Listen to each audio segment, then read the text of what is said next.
Nessa aula, eu vou falar sobre conversão de tipo de dados e sobre operações básicas de matemática. Sobre conversão de dados, eu vou inicializar uma variável chamada número, que vai receber o valor 15.7. E irei printar a variável, como também o tipo dela. Então, aqui apareceu 15.7, que pertence à classe float, que é decimal. Deixa eu aumentar um pouquinho aqui. Agora, eu preciso converter essa variável, que é float, para inteiro. Como é que fazer isso? É muito simples. Eu vou primeiro printar um traço vezes 40, que basicamente ele vai repetir esse traço 40 vezes, copiar essa parte de cima. E aqui eu vou chamar uma função no Python que é int e passar a variável número. Nesse caso, a função int vai fazer o quê? Vai converter o número, pode ser float inteiro, em um número inteiro. E esse valor vai ser atribuído novamente na variável número. Como a variável número já existe, então ele vai sobrescrever essa variável. Então vamos lá. Então aqui ele apareceu 15.7 inicialmente, que é classe float. Depois da operação, tornou-se o número 15, que é a classe inteiro. E por último, vou converter agora em uma string. É muito simples. Se aqui é int, eu vou substituir por str, que é string, e executar. Então, como pode ver, 15.7 float, 15 int e 15 string. No caso de string, na hora que ele se mostra a informação, ele não vai mostrar com aspas simples ou dupla. Ele vai mostrar o conteúdo daquela string, que nesse caso é o 15. E se fosse o processo inverso, o número fosse inteiro e eu queria converter para float e string, o processo é muito semelhante. Em vez de ser int aqui, eu já sei que o número é int, eu vou transformar para float. Basicamente é isso. Eu vou executar e pode perceber que começa com o número inteiro, depois converte para float e finalmente para string. Um caso particular é de string para número. Então, eu vou colocar o número 15. Perceba que aqui está entre aspas simples. Então, tudo que tiver entre aspas simples ou dupla, o Python reconhece como texto. Então, eu vou executar aqui eu vou modificar para int e executando. Então, inicialmente é 15, que é texto, depois convertir para float e finalmente para int. Eu vou colocar agora o 15.7, que é o número decimal. Executando novamente, não deu problema nenhum. Agora, um caso particular do número de conversão de número de texto para número de Python mesmo, é que se eu pegar o número float e tentar logo converter para inteiro, ele vai dar um problema. Ctrl X. Se eu executar aqui, ele deu um problema, apareceu a primeira informação, e quando ele der esse problema, não precisa ficar desesperado. Ele vai dizer qual problema aconteceu e qual a linha que aconteceu aquele problema.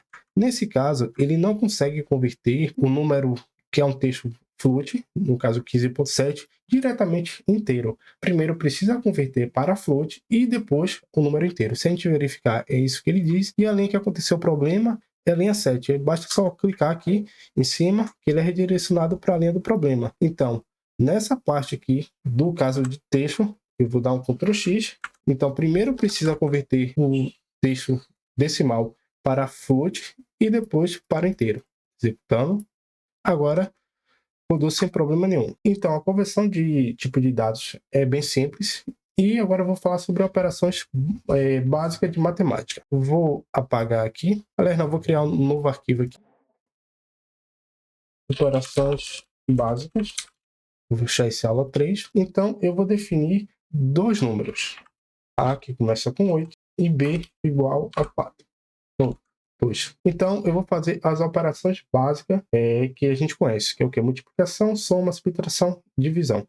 E também outras operações, que eu vou falar mais adiante. A primeira delas vai ser a soma. Então, soma, como é que se faz? Então, soma vai receber A mais B. Subtração. Botou a subtração, vai receber A menos B. Agora eu vou fazer a multiplicação. A vezes B. O sinal de asterisco é uma multiplicação. E, por fim, eu vou fazer a divisão. Divisão é igual a dividido por B. Então, se eu printar essas operações básicas, matemática, eu vou botar print, colocar um textinho para informar as operações básicas entre os números A e B são 2 pontos. E eu agora vou botar o valor da soma é soma. Vou repetir essa linha. Espaçamento entre elas. Então, entre soma, aqui vai ser subtração, não tem o acento, o C cedilha, multiplicação e divisão. Vou executar. Aqui ele vai mostrar operações básicas entre o número 8 e 10 são a soma de 8 e 2 vai ser 10, a subtração 8 menos 2 vai dar 6, a multiplicação 8 vezes 2 vai dar 16 e a divisão entre 8 dividido por 2 vai dar 4. Perceba aqui que aqui ele colocou 4.0, então não é um número inteiro. Nesse caso, é um número float. Portanto, que se eu mostrar o tipo daqui dessa variável, só eu mostrar o tipo aqui, tipo da variável, qual classe ela pertence, ele vai dizer que é float. Além dessas operações básicas, tem a exponenciação e outra que eu vou falar mais adiante. No caso da exponenciação, vou deixar exponencial, que é a variável, é A elevado a B. Então, vou colocar exponenciação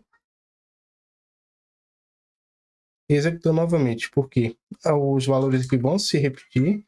E no caso da exponenciação, ele vai multiplicar, no caso vai ser 8 elevado ao quadrado, que dá 64. E além dessas operações, tem uma que é a operação de divisão de números inteiros. Perceba que aqui na divisão, ele vai dividir os valores, independente, deixa eu modificar aqui, se vai dar decimal ou não. 7 dividido por 2, aqui deu a divisão 3.5. Mas eu vou voltar lá para o 8, executar novamente. E eu preparei até uma imagem para poder explicar isso. No caso da divisão de números inteiros, então tem a divisão chamada aqui divisão inteira, que basicamente é o seguinte: eu vou ter o número 8, que ele vai ser dividido por 2. Então, nesse caso, o quociente vai ser 4, que 4 vezes 2 deu 8. O resto dessa divisão inteira vai ser 0. Então, nesse caso aqui, a gente pode pegar tanto o valor do quociente como o do resto. Então, vamos lá. Vou pegar a parte inteira, nesse caso, que é o quociente. Deixa eu botar aqui entre parênteses. Então, o quociente vai ser A dividido por B. E o resto da divisão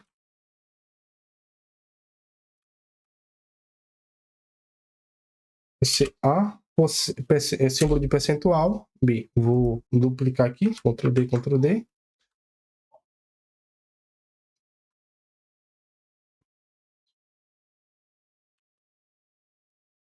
Modificar aqui para quociente, aqui para resto e executando. Então, tem o número 8 e 2, as operações que já mostrei anteriormente, e no caso, a parte inteira, que é o quociente, é 4 e o resto é 0, como demonstrado nessa imagem, 4 e 0. Agora, eu vou modificar esse número para um número que eu sei que a divisão não vai ser exata, como 7.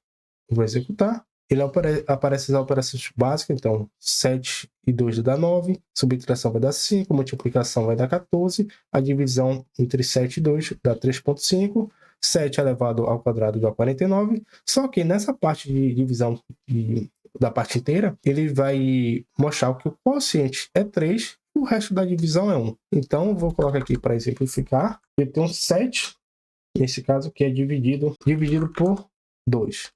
Então, qual o maior número que eu multiplique por 2 e chegue mais próximo de 7? 4 não pode ser que 4 vezes 2 vai dar 8, então é um número maior do que o 7. Nesse caso, vai ser 3.